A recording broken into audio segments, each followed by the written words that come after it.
Hi friends, പുതിയൊരു വീഡിയോയിലേക്ക് എല്ലാവർക്കും സ്വാഗതം. ആകാശും ചാരും എല്ലാ സ്ഥലവും ചുറ്റിക്കറങ്ങിയ ശേഷം വീണ്ടും റിസോർട്ടിലേക്ക് തിരിച്ചെത്തുകയാണ്.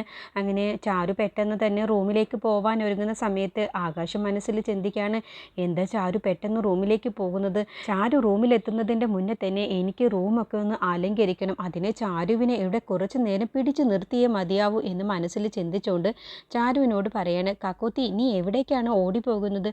നമ്മുടെ റൂമിലേക്ക്. നീ കുറച്ച് നേരം കൂടി ഇവിടെ നിൽക്ക്, എന്താ ഇത്ര ധൃതി പിടിച്ചിട്ട് റൂമിലേക്ക് പോകുന്നത്? എനിക്ക് തീരെ വയ്യ അക്കുച്ചേട്ടാ, ഞാനൊന്ന് പോയി കിടക്കട്ടെ. നമ്മൾ ഇത്രയും നേരം ഓരോ സ്ഥലങ്ങളിൽ പോയിട്ട് ഓരോ യാത്രയൊക്കെ ചെയ്തത് കൊണ്ട് എനിക്ക് വല്ലാത്ത ക്ഷീണം വരുന്നുണ്ട്, ഞാൻ റൂമിലേക്ക് പോവുകയാണ്.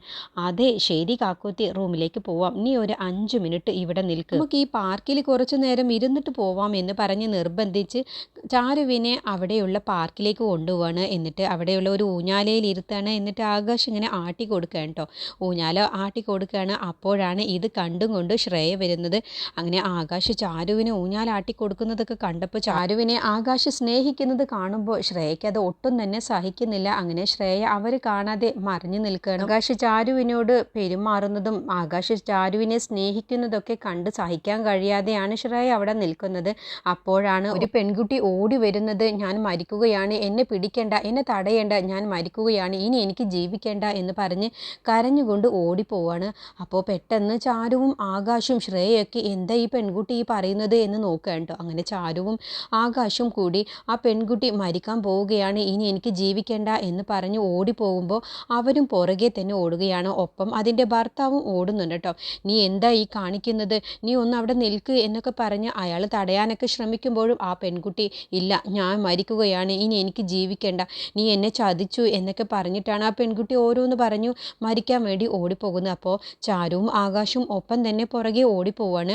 എന്നിട്ട് ചാരു തടയാൻ വേണ്ടി ശ്രമിക്കുകയാണ് ആ പെൺകുട്ടിയെ. എന്നിട്ട് ആ പെൺകുട്ടി എൻ്റെ അടുത്തേക്ക് ആരും വരരുത്, എന്നെ ആരും തടയരുത്, ഞാനിപ്പോൾ ചാടും, ഞാനിപ്പോൾ മരിക്കും എന്നൊക്കെ പറഞ്ഞ് ഭീഷണിപ്പെടുത്തുകയാണ്. അപ്പോൾ അവർക്കാണെങ്കിൽ ആ പെൺകുട്ടിയുടെ അടുത്തേക്ക് ചെല്ലാനും കഴിയുന്നില്ല, ആ പെൺകുട്ടി എങ്ങനെ അബദ്ധം കാണിക്കുമോ എന്നുള്ള പേടിയിൽ. അങ്ങനെ പെട്ടെന്ന് ചാരു പതിയെ പതിയെ ആ പെൺകുട്ടിയുടെ അടുത്തേക്ക് ചെന്നിട്ട് പെട്ടെന്ന് ചാരു ആ പെൺകുട്ടിയെ അങ്ങ് കയറി പിടിക്കുകയാണ്. നീ എന്ത് വിഡ്ഢിത്തമാണ് ഈ കാണിക്കുന്നത്, എന്തിനും ഒരു പരിഹാരമുണ്ടല്ലോ, നീ എന്തിനാണ് വെറുതെ ആത്മഹത്യ ചെയ്യാനൊക്കെ ഒരുങ്ങുന്നത് എന്ന് ചോദിച്ച് ചാരു അങ്ങ് ദേഷ്യപ്പെടുകയാണ്. അപ്പോഴത്തേക്കും ആകാശും ആ പെൺകുട്ടിയുടെ ഭർത്താവും ചെന്ന് ആ പെൺകുട്ടിയെ അങ്ങ് പിടിക്കുകയാണ്. എന്നിട്ട് കൈ പിടിച്ചുകൊണ്ട് അങ്ങ് കൊണ്ടു ചെന്നിട്ട് മാറ്റി നിർത്തി സംസാരിക്കുകയാണ്. അപ്പോൾ ഇതൊക്കെ തന്നെ ശ്രേയ അങ്ങനെ മറഞ്ഞു നിന്ന് കാണുന്നുണ്ട്. അപ്പോൾ അവിടെയുള്ള റിസോർട്ടിലെ ആളുകളൊക്കെ എല്ലാവരും ഇങ്ങനെ നോക്കുന്നുണ്ട് ഇവർ ഈ സംസാരിക്കുന്നതും ഒക്കെ. അങ്ങനെ ആ പെൺകുട്ടി പറയണം, ഇല്ല എനിക്ക് ജീവിക്കേണ്ട, എനിക്ക് മരിക്കണം, എന്നെ ചതിച്ചു എന്ന് പറയുമ്പോൾ ചാരു ചോദിക്കുകയാണ്, എന്താണ് നിങ്ങളുടെ പ്രശ്നം, എന്തിനാണ് ഈ പെൺകുട്ടിയെ മരിക്കാനൊക്കെ ഒരുങ്ങുന്നത് എന്ന് ചോദിക്കുമ്പോൾ അതിൻ്റെ ഭർത്താവ് പറഞ്ഞു കൊടുക്കുകയാണ്, ഒരു തെറ്റും ഞാൻ ചെയ്തിട്ടില്ല, പക്ഷേ ഞാനും ഇവളും വിവാഹം കഴിച്ച് അധികം ദിവസങ്ങളായിട്ടില്ല, എൻ്റെയും ഇവളുടെയും അറേഞ്ച് മാരേജ് ആണ്. അങ്ങനെ അവർ കാര്യങ്ങളൊക്കെ ആകാശിനോടും ചാരുവിനോടും പറയാൻ ഒരുങ്ങുകയാണ്. അപ്പോൾ ആ പെൺകുട്ടി ആദ്യം തന്നെ ദേഷ്യത്തിൽ അതിൻ്റെ ഭർത്താവിനെ കരണം നോക്കി അങ്ങോട്ടും ഇങ്ങോട്ടും പൊട്ടിക്കുന്നുണ്ട്. എന്നിട്ട് എന്തിനാണ് അപ്പോൾ ചാരു ചോദിക്കുക, എന്തിനാണ് നിങ്ങൾ അവനെ അടിക്കുന്നത്, എന്താന്ന് വെച്ച് കാര്യം തുറന്നു പറ എന്ന് പറഞ്ഞ ശേഷമാണ് കാര്യങ്ങളൊക്കെ വിശദീകരിച്ച് കൊടുക്കുന്നത്. എന്നെ കാണാൻ വേണ്ടി, എന്നെ പെണ്ണ് കാണാൻ വേണ്ടി വന്ന സമയത്ത് ഞാൻ ഇദ്ദേഹത്തോട് ചോദിച്ചതാണ്, നിങ്ങൾ ആരെങ്കിലും സ്നേഹിച്ചിട്ടുണ്ടോ എന്ന്. അപ്പോൾ എന്നോട് പറഞ്ഞത് ഇല്ല എന്നാണ്. എന്നിട്ടിപ്പോൾ കല്യാണം കഴിഞ്ഞ് ഇത്രയും ദിവസമായി, എന്നിട്ടും എന്നോട് ഇങ്ങനെ ഒരു പ്രണയത്തെക്കുറിച്ച് പറഞ്ഞിരുന്നില്ല. ഇപ്പോൾ ഞാൻ ഇവരുടെ ഫോൺ എടുത്ത് നോക്കിയതാണ്, അതിൽ ഇയാൾ ഒരു പെൺകുട്ടിയെ സ്നേഹിച്ചിട്ടുണ്ട്, എന്നിട്ട് അവർ തമ്മിലുള്ള ഫോട്ടോസും വീഡിയോസും ഒക്കെ ഉണ്ട്. എന്നിട്ട് ഇയാൾ എന്തിനാണ് എന്നോട് ഇങ്ങനെ പച്ചക്കള്ളം പറഞ്ഞത്? ഞാൻ ചോദിച്ച സമയത്ത് എന്നോട് സത്യം തുറന്നു പറഞ്ഞാൽ മതിയായിരുന്നില്ലേ? ഇങ്ങനെ ഒരു വഞ്ചകൻ്റെ കൂടെ എനിക്ക് ജീവിക്കേണ്ട, മറ്റൊരു പെൺകുട്ടിക്ക് സ്നേഹം മുഴുവനും കൊടുത്തിട്ട് എന്തിനാണ് ഇയാൾ വിവാഹം കഴിച്ചത്? എനിക്കിനി ഇയാളോടൊപ്പം ജീവിക്കേണ്ട, എന്നെ ഇയാൾ ചതിച്ചു എന്നൊക്കെ പറയുമ്പോൾ ചാരു പെട്ടെന്ന് ആകാശിനെ ഒന്ന് നോക്കട്ടോ. അപ്പോൾ ആകാശ് ചാരുവിനെയും ഒന്ന് നോക്കുകയാണ്. അപ്പോൾ ഇതൊക്കെ ശ്രേയ കേട്ടോണ്ട് നിൽക്കുന്നുണ്ട്. ആകാശിൻ്റെയും ശ്രേയയുടെയും ചാരുവിൻ്റെയും ജീവിതം പോലെ തന്നെയാണ് ആ പെൺകുട്ടിയുടെയും അയാളുടെയും എന്ന് അവർക്ക് മനസ്സിൽ തോന്നിപ്പോവാണ്. അപ്പോൾ അയാൾ പറയണേ, ഞാനും ഒരു പെൺകുട്ടിയും തമ്മിൽ പ്രണയത്തിലായിരുന്നു കല്യാണത്തിൻ്റെ മുന്നേ, പക്ഷേ അതെല്ലാം ബ്രേക്കപ്പ് ആയതാണ്. ഇപ്പോൾ ഞാനും ആ പെൺകുട്ടിയും തമ്മിൽ ഒരു ബന്ധവുമില്ല, പക്ഷേ എൻ്റെ ഫോണിലുള്ള വീഡിയോസും മെസ്സേജസും ഒക്കെ ഡിലീറ്റ് ചെയ്യാൻ ഞാൻ മറന്നുപോയി, അതുകൊണ്ടാണ് ഞാൻ ഇതുവരെയും ഇക്കാര്യത്തെക്കുറിച്ച് പറയാതിരുന്നത്. പിന്നെ എന്തിനാണ് ഞാൻ അതിനെക്കുറിച്ചൊക്കെ പറഞ്ഞ് ഇവളുടെ മനസ്സ് വിഷമിപ്പിക്കുന്നത് എന്ന് കരുതിയിട്ടാണ് ഞാൻ പറയാതിരുന്നത്, അല്ലാതെ ആ പെൺകുട്ടിയുമായിട്ട് ഇപ്പോൾ എനിക്ക് ഒരു അടുപ്പവുമില്ല, കല്യാണത്തിൻ്റെ മുന്നേ തന്നെ തന്നെ ഞങ്ങളുടെ അടുപ്പം നിന്നതാണ്. പിന്നെ എന്തിനാണ് ഇപ്പോൾ ഇവളേനെ അറിയിച്ച് ഇവൾക്ക് മനസ്സിൽ വെറുതെ കൺഫ്യൂഷൻ ഉണ്ടാക്കുന്നു എന്ന് കരുതിയിട്ടാണ് ഞാൻ അതിനെക്കുറിച്ചൊക്കെ പറയാതിരുന്നത്. ഞാൻ ഇവളുടെ കഴുത്തിൽ എന്ത് താലി കിട്ടിയോ അന്നു മുതൽ ഞാൻ ഇവളെയാണ് സ്നേഹിക്കുന്നത്. എൻ്റെ മനസ്സ് മുഴുവനും ഇവളാണ്. എന്നെ ഒന്ന് വിശ്വസിക്കുക, ഞാൻ പറയുന്നത് സത്യമാണ് എന്നൊക്കെ പറഞ്ഞ് ആ പെൺകുട്ടിയുടെ കൈ പിടിച്ച് അയാൾ ഇങ്ങനെ യാചിക്കുന്നുണ്ട് കേട്ടോ.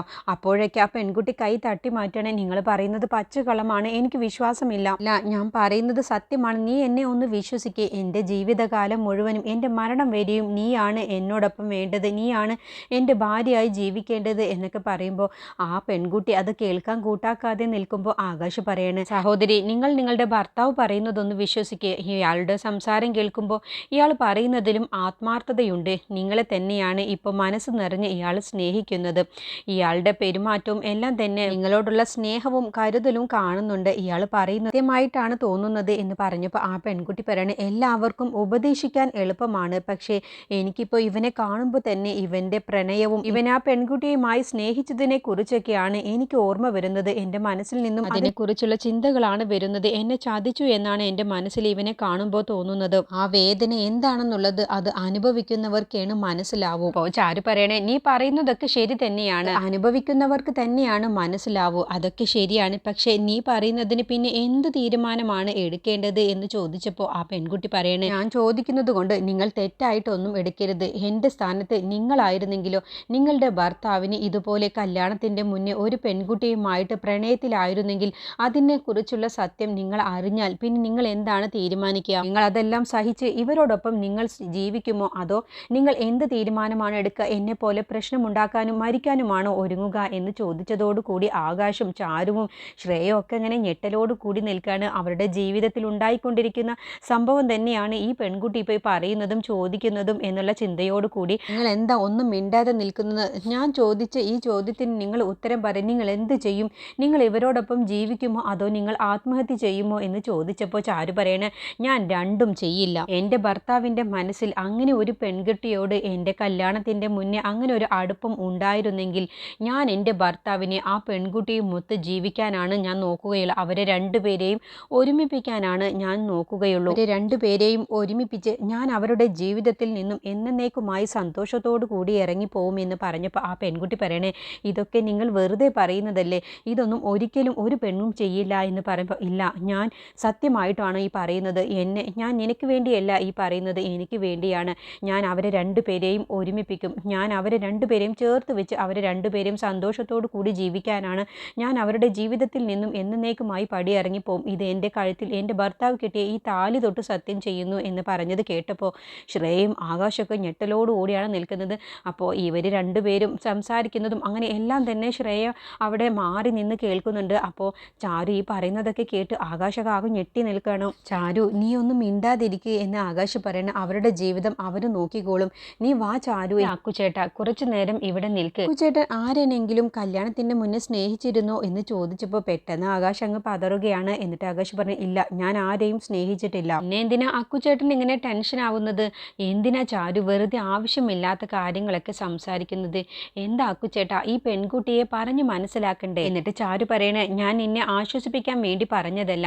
എൻ്റെ ഭർത്താവും അങ്ങനെ ഒരു പെൺകുട്ടിയുമായിട്ട് പ്രണയിച്ചിട്ടുണ്ടെങ്കിൽ അവരെ രണ്ടുപേരെയും ഞാൻ ഒരുമിപ്പിക്കുകയാണ് ഞാൻ ചെയ്യൂ. അത് എൻ്റെ താലിയിൽ തൊട്ടല്ലേ ഞാൻ സത്യം ചെയ്യുന്നത് എന്നൊക്കെ പറയുമ്പോൾ ആകാശ് ഇങ്ങനെ ഞെട്ടി നിൽക്കുകയാണ്. ചാരു ഇങ്ങനെ താലിയിൽ തൊട്ടൊക്കെ സത്യം ചെയ്യുന്നത് കണ്ടപ്പോൾ എന്നിട്ട് ചാരു പറയണേ, പക്ഷേ നിൻ്റെ ജീവിതത്തിൽ അങ്ങനെയല്ല. നിൻ്റെ ഭർത്താവ് നിൻ്റെ കഴുത്തിൽ താലി കെട്ടിയതോടുകൂടി നിൻ്റെ ഭർത്താവ് ആ പെൺകുട്ടിയുമായിട്ടുള്ള എല്ലാ അടുപ്പവും ഉപേക്ഷിച്ചു കഴിഞ്ഞു. ഇനി എന്തിനാണ് നീ വെറുതെ നിൻ്റെ ജീവിതത്തിൽ ആവശ്യമില്ലാതെ ഓരോന്ന് പറഞ്ഞ് പ്രശ്നങ്ങൾ ഉണ്ടാക്കുന്നത്? പിന്നെ നീ തന്നെ ഒന്ന് ആലോചിച്ചു നോക്ക്. കല്യാണത്തിൻ്റെ മുന്നേ ഏതൊരാളും ആരെനെങ്കിലും സ്നേഹിക്കാതിരിക്കില്ല. ഒരു സെക്കൻഡെങ്കിലും ചിന്തിക്കാത്തവരുണ്ടാവില്ല, ഇവരെൻ്റെ ജീവിത പങ്കാളിയായിട്ട് എന്നോടൊപ്പം ഉണ്ടായിരുന്നെങ്കിൽ എന്ന്. നീയും അതുപോലെ നിൻ്റെ കല്യാണത്തിൻ്റെ മുന്നേ അങ്ങനെ ആരെനെങ്കിലും ഒന്ന് സ്നേഹിക്കാതിരുന്നിട്ടുണ്ടാവില്ലല്ലോ എന്ന് ചോദിച്ചപ്പോൾ ആ പെൺകുട്ടി ഒന്നും മിണ്ടാതെ ഉത്തരം മുട്ടി നിൽക്കുകയാണ്. അത് നീയും നിൻ്റെ ഭർത്താവിൽ നിന്നും മറച്ചു വെച്ചില്ലേ? അതുപോലെയാണ് നിൻ്റെ ഭർത്താവും നിന്നിൽ നിന്ന് ഈ പ്രണയത്തെക്കുറിച്ച് മറച്ചു വെച്ചത്. നിൻ്റെ കഴുത്തിൽ താലി കെട്ടിയതോടുകൂടി നിൻ്റെ ഭർത്താവ് ആ പ്രണയമൊക്കെ ഉപേക്ഷിച്ചു.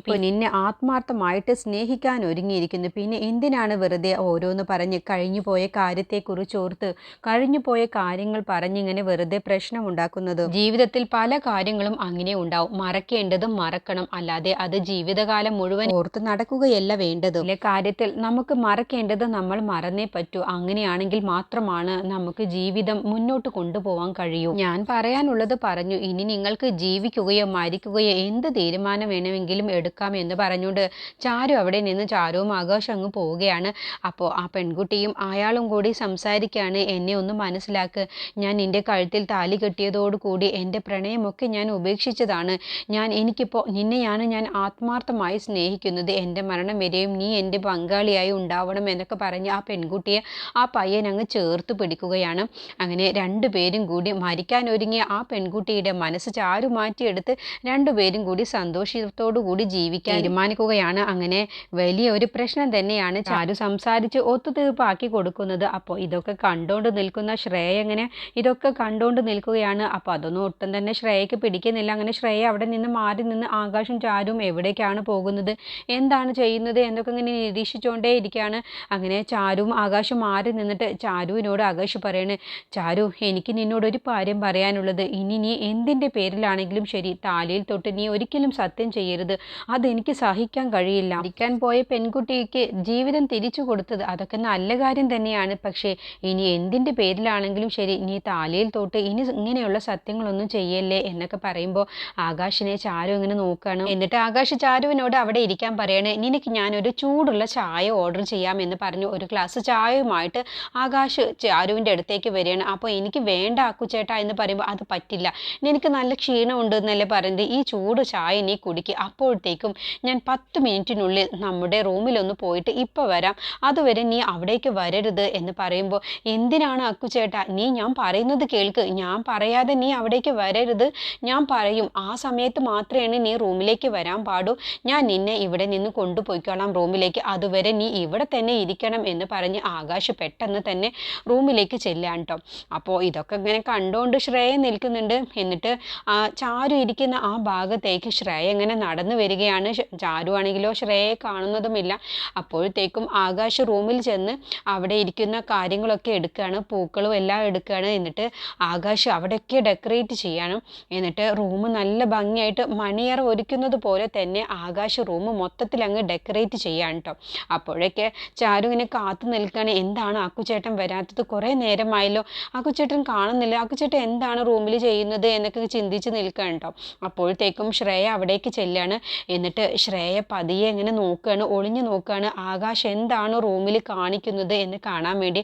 അപ്പോൾ ആകാശ് റൂമിൽ മൊത്തത്തിൽ ഇങ്ങനെ ഡെക്കറേറ്റ് ചെയ്തതൊക്കെ കാണുമ്പോൾ ശ്രേയയ്ക്ക് അത് സഹിക്കാൻ കഴിയുന്നില്ല. അപ്പോൾ ശ്രേയ ആകാശും തമ്മിൽ പ്രണയിക്കുന്ന സമയത്ത് ആകാശിനോട് ശ്രേയ ചോദിക്കുന്നുണ്ട്, നമ്മുടെ ഹണിമൂൺ ട്രിപ്പ് എങ്ങനെയാണ്, എന്തായിരിക്കും നിൻ്റെ പ്ലാന് എന്നൊക്കെ ചോദിക്കുമ്പോൾ ആകാശ് അതിനെക്കുറിച്ച് പറഞ്ഞ ആ കാര്യങ്ങളൊക്കെ ഇങ്ങനെ ശ്രേയ ആലോചിക്കുകയാണ്. ആകാശ് പറഞ്ഞ ആ വാക്കുകളൊക്കെ ശ്രേയ ഇങ്ങനെ വിഷമത്തോടു കൂടി ചിന്തിക്കുകയാണ്. നമ്മുടെ ഹണിമൂൺ ആഘോഷിക്കാൻ പ്ലാൻ ചെയ്തിട്ടുള്ളത് ഞാൻ കാശ്മീരാണ്, തണുത്ത് വിറച്ച ആ സ്ഥലത്ത്, മഞ്ഞു മൂടി കിടക്കുന്ന ആ സ്ഥലത്താണ് നമ്മുടെ ഹണിമൂൺ ഞാൻ ആഘോഷിക്കാൻ വേണ്ടി തീരുമാനിച്ചിട്ടുള്ളത്. എന്നിട്ട് ഞാൻ നിന്നെ റിസപ്ഷനിൽ വെയിറ്റ് ചെയ്യിപ്പിക്കും. എന്നിട്ട് ഞാൻ തന്നെ പോയി നമ്മുടെ റൂമിൽ ഞാൻ തന്നെ അലങ്കരിക്കും, എൻ്റെ കൈകൊണ്ട് ഞാൻ തന്നെ നമ്മുടെ റൂമൊക്കെ മണിയൂറ് പോലെ ഒരുക്കും. അങ്ങനെ ആകാശ് ഇങ്ങനെ വിശദീകരിച്ചു കൊടുക്കുകയാണ് ശ്രേയയ്ക്ക്. എന്നിട്ട് എല്ലാം കഴിഞ്ഞ ശേഷം ഞാൻ നിൻ്റെ അടുത്തേക്ക് റിസപ്ഷനിലേക്ക് വരും. എന്നിട്ട് നിൻ്റെ 2 കണ്ണും ഞാൻ കെട്ടിവെക്കും. എന്നിട്ട് കണ്ണു പൊത്തിയ ശേഷമാണ് നിന്നെ ഞാൻ റൂമിലേക്ക് കൊണ്ടുപോരുക. എന്നിട്ട് കണ്ണ് തുറന്നാൽ നീ അങ്ങ് ആശ്ചര്യത്തോടു കൂടി നോക്കണം. നീ തന്നെ ആ റൂമിലെ അലങ്കാരം കണ്ട് ഞെട്ടിപ്പോവും. എന്നിട്ട് ഞാൻ നിന്നെ എൻ്റെ നെഞ്ചോട് ചേർത്ത് വെക്കും. എന്നിട്ട് ഞാൻ നിന്നെ അങ്ങ് കോരിയെടുക്കും. എന്നിട്ട് നിന്നെ ഞാൻ ബെഡിലേക്ക് അങ്ങ് കിടത്തും. അതിൻ്റെ ശേഷം എന്ത് ചെയ്യുമെന്നോ എന്ന് ചോദിച്ചതോടു കൂടി ശ്രേയ, മതി മതി, ഇനി കൂടുതൽ പറയണ്ട, ഇനി ഞാൻ ചോദിച്ചത് തന്നെ അബദ്ധമായി, ഇനി എനിക്കൊന്നും കേൾക്കണ്ട. അങ്ങനെ പറയില്ലേ ശ്രേയ, ഞാൻ മുഴുമിച്ചിട്ടില്ല, എനിക്ക് കേൾക്കണ്ട, മതി മതി, എൻ്റെ അബദ്ധത്തിൽ ചോദിച്ചു പോയതാണ്, ഇനി എനിക്കൊന്നും കേൾക്കണ്ട. അയ്യോ ശ്രേയ, ഞാൻ മുഴുമിപ്പിച്ചിട്ടില്ല, എനിക്ക് ഇനിയും പറയാനുണ്ട്, ഞാൻ എന്തൊക്കെയാണ് ഞാൻ ആ സമയത്ത് ചെയ്യുക എന്ന് നിന്നോട് പറയണ്ടേ? ഇല്ല, എനിക്കൊന്നും കേൾക്കണ്ട, എന്നെ വിട്ടേക്ക് എന്ന് പറഞ്ഞ ആ കാര്യങ്ങളൊക്കെ ശ്രേയ കണ്ണ് നിറഞ്ഞുകൊണ്ട് ഇങ്ങനെ ആകാശ് ചാരുവിന് വേണ്ടി റൂം ഡെക്കറേറ്റ് ചെയ്യുന്നത് കണ്ടപ്പോൾ കണ്ണ് നിറഞ്ഞുകൊണ്ട് ഇങ്ങനെ ആലോചിക്കുകയാണ്. എന്നിട്ട് ശ്രേയ മനസ്സിൽ ചിന്തിക്കുകയാണ്, ആകാശ് നീ എനിക്ക് വേണ്ടി പറഞ്ഞതെല്ലാം തന്നെ നീ ചാരുവിന് വേണ്ടി ഡെക്കറേറ്റ് ചെയ്യുകയാണല്ലേ? ഇല്ല, ഒരിക്കലും നിങ്ങൾ തമ്മിൽ ഒരുമിക്കാൻ ഞാൻ സമ്മതിക്കില്ല, നിങ്ങൾ തമ്മിലുള്ള ആദ്യ രാത്രി ഞാൻ ഒരിക്കലും അത് സമ്മതിക്കില്ല. എൻ്റെ മനസ്സ് വേദനിപ്പിച്ച് നീ അങ്ങനെ സന്തോഷത്തോടു കൂടി ജീവിക്കാൻ ഞാൻ സമ്മതിക്കില്ല. നീയും അവളും തമ്മിൽ ഒരുമിക്കാൻ ഞാൻ സമ്മതിക്കില്ല. ഞാൻ എന്ത് ചെയ്യണമെന്നുള്ളത് ഞാൻ തീരുമാനിച്ചിട്ടുണ്ട്. നീ ഇതെല്ലാം അലങ്കരിച്ച് നീ എങ്ങാനും ഷാരുവുമായിട്ട് ജീവിക്കുന്നത് എനിക്കൊന്ന് കാണണം എന്ന് മനസ്സിൽ ഉദ്ദേശിച്ച് ശ്രേയ പോലീസിനെ വിളിക്കുകയാണ്. സമയം സന്തോഷത്തോടു കൂടി ആകാശ് റൂമൊക്കെ ഒരുപാട് ഭംഗിയിൽ അങ്ങ് ഡെക്കറേറ്റ് ചെയ്ത ശേഷം നേരെ ചാരുവിൻ്റെ അടുത്തേക്ക് ചെല്ലാണ്ട്. അപ്പോഴത്തേക്കും ചാരു ആകാശിനെ കാത്തിരുന്ന് മുഷിഞ്ഞത് കൊണ്ട് റൂമിലേക്ക് ഇങ്ങനെ നടന്നു വരികയാണ്. അപ്പോഴാണ് ആകാശ് കാണുന്നത്, അയ്യോ ചാരു റൂമിലേക്ക് ഇങ്ങനെ വന്നാൽ ഞാനിപ്പോൾ സർപ്രൈസ് ഒരുക്കിയതൊക്കെ കുളമാകുമല്ലോ, അതുകൊണ്ട് പെട്ടെന്ന് ചെല്ലാം എന്ന് മനസ്സിൽ ഉദ്ദേശിച്ചുകൊണ്ട് ചാരുവിൻ്റെ അടുത്തേക്ക് ചെല്ലാണ്. എന്നിട്ട് പറയണേ, കക്കോത്തി ഒന്ന് അവിടെ നിന്നേ. എന്താ അക്കുച്ചേട്ടാ, എത്ര നേരമായി ഞാൻ അവിടെ ഇരിക്കുന്നു. അതൊക്കെ ഉണ്ട്, ഒരു സർപ്രൈസ് ഉണ്ട്, നിന്റെ കണ്ണൊന്ന് കെട്ടട്ടെ എന്ന് പറയുമ്പോൾ, എന്തിന് എൻ്റെ കണ്ണ് കെട്ടുന്നു? അതോ നിനക്ക് ഞാനൊരു സർപ്രൈസ് ഒരുക്കി വെച്ചിട്ടുണ്ട്. ഇവിടെയോ? ഇവിടെ എന്ത് സർപ്രൈസാണ്? അതൊക്കെ ഉണ്ട്, നീ ഇങ്ങ് വാ എന്ന് പറഞ്ഞ് ചാരുവിൻ്റെ കണ്ണ് ആകാശ് കെട്ടുകയാണ്. എന്നിട്ട് ആകാശ് ചാരുവുമൊത്ത് റൂമിലേക്ക് ചെല്ലാണ്ട്. അപ്പോൾ ഇതൊക്കെ ഇങ്ങനെ ശ്രേയ കാണുന്നുണ്ട്. അപ്പോൾ ശ്രേയയ്ക്ക് സഹിക്കാൻ കഴിയുന്നില്ല. ഞാനും ആകാശും ഒരുമിച്ച് ജീവിക്കേണ്ടടുത്ത് ചാരുവും ആകാശും ഒരുമിച്ച് ജീവിക്കാൻ ഞാൻ അത് സമ്മതിക്കില്ല എന്ന് മനസ്സിൽ ഉദ്ദേശിക്കുകയാണ്. അങ്ങനെ ചാരുവുമായിട്ട് ആകാശ് നേരെ റൂമിലേക്ക് ചെല്ലാണ്ടോ. എന്നിട്ട് റൂമിലെത്തിയ ശേഷം ആകാശ് ചാരുവിൻ്റെ കെട്ടഴിച്ചു കൊടുക്കുകയാണ്. അപ്പോൾ കണ്ണ് തുറന്നു നോക്കുന്ന ചാരു ഇതൊക്കെ കാണുമ്പോൾ, റൂമിലിങ്ങനെ ഡെക്കറേറ്റ് ചെയ്തത് കാണുമ്പോൾ ചാരു അങ്ങ് പെട്ടെന്ന് അതിശയിച്ച് പോവാണ്. ഇതിൻ്റെ ബാക്കി റിവ്യൂ അടുത്ത വീഡിയോയിൽ പറയാം.